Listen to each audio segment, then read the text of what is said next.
Hey everyone, I'm Crash Knife Fight, and welcome back for another video. I have been pondering the future of Battlefront 2 and the possibility of seeing Ahsoka Tano and Asajj Ventress in the game, and wanted to share my thoughts. Unfortunately, I have my doubts that we'll see Ahsoka or Ventress in BF2. Moreover, I'm also concerned about the future of the game beyond February.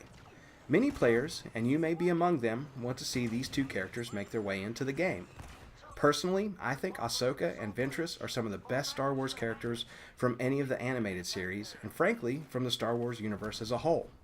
Moreover, Ben Walk, the Star Wars community manager at EA, has mentioned that Ahsoka is one of his favorite characters and very popular with the developers.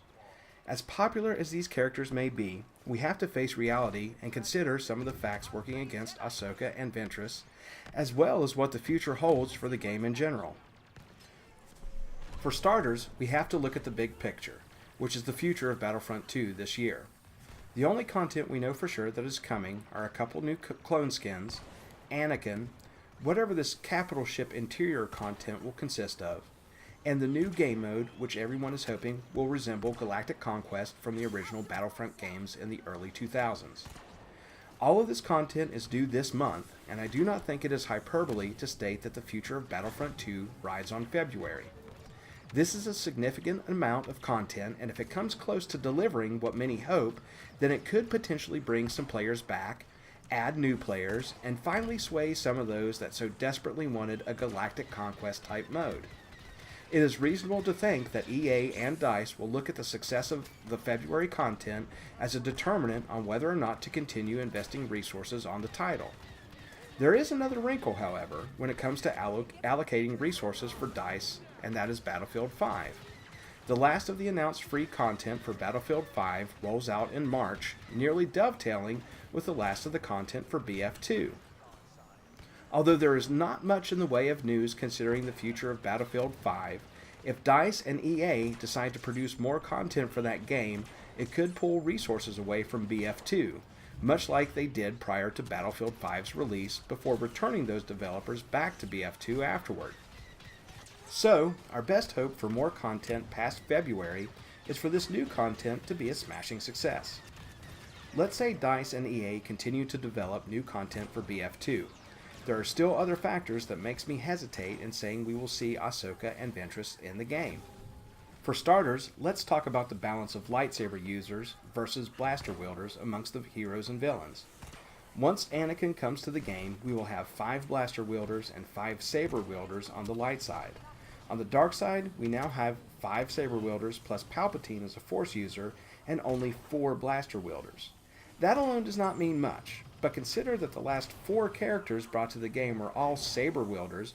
It's reasonable to think that it's time to bring some more blaster users to the game.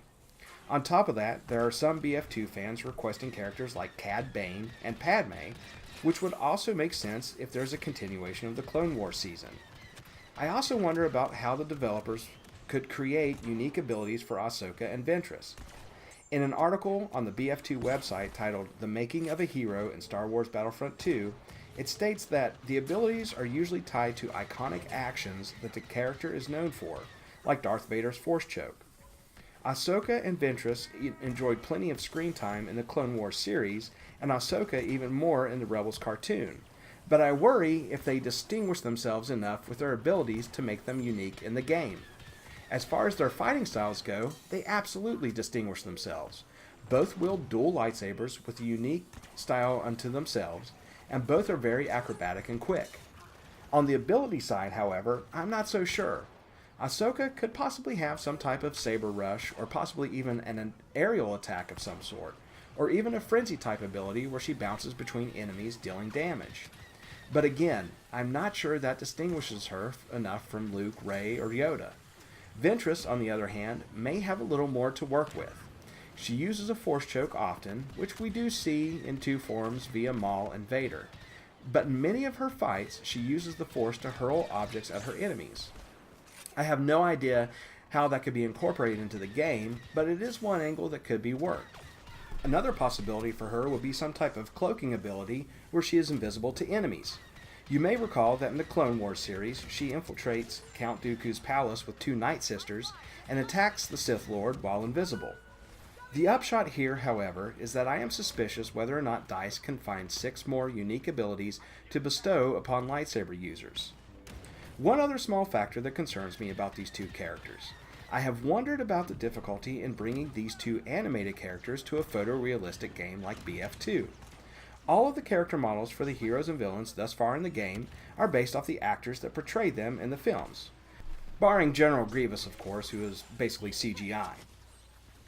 I'm sure that the developers at DICE can create photorealistic versions of Ahsoka and Ventress, but I also see that this does complicate the process some, and everything from their costumes to their lightsabers will be original creations in this medium. Whereas for all the other characters, DICE was able to reference real props, costumes, and the actors to build their models. Additionally, DICE and EA may be reluctant to create these two characters because if they don't get them right, there will be a storm of criticism from the fans. The final variable in all of this is Lucasfilm and Disney, which basically gives the thumbs up or thumbs down with what makes it into the game. My personal opinion is that Disney underestimates the popularity of the characters that did not appear in the live-action movies, and that is going to hurt Ventress and Ahsoka's chances. We also know that Battlefront 2 is a marketing tool for Disney, which used the game to promote Episode 8 and the Solo movie. At the end of 2019, we are going to see a lot of activity in the Star Wars world. The launching of Disney's streaming service will bring with it the final season of the Clone Wars, which could be a good thing for Ahsoka and Ventress. But we will also get Episode 9 in December, and we may potentially see The Mandalorian before the end of the year. So what type of content we see will likely depend on what Disney wants to promote the most. Any new content after February, whether it's Padme and Cad Bane or Ahsoka and Ventress, will all depend on whether or not EA and DICE see continued interest from the players. So, for you BF2 fans out there, keep pressing the developers for new content. I hope you all enjoyed the video. If you think my analysis is off base, let me know in the comments and tell me what you think is the future for BF2. And remember to like and subscribe, and I'll be back with a new video in a couple of days.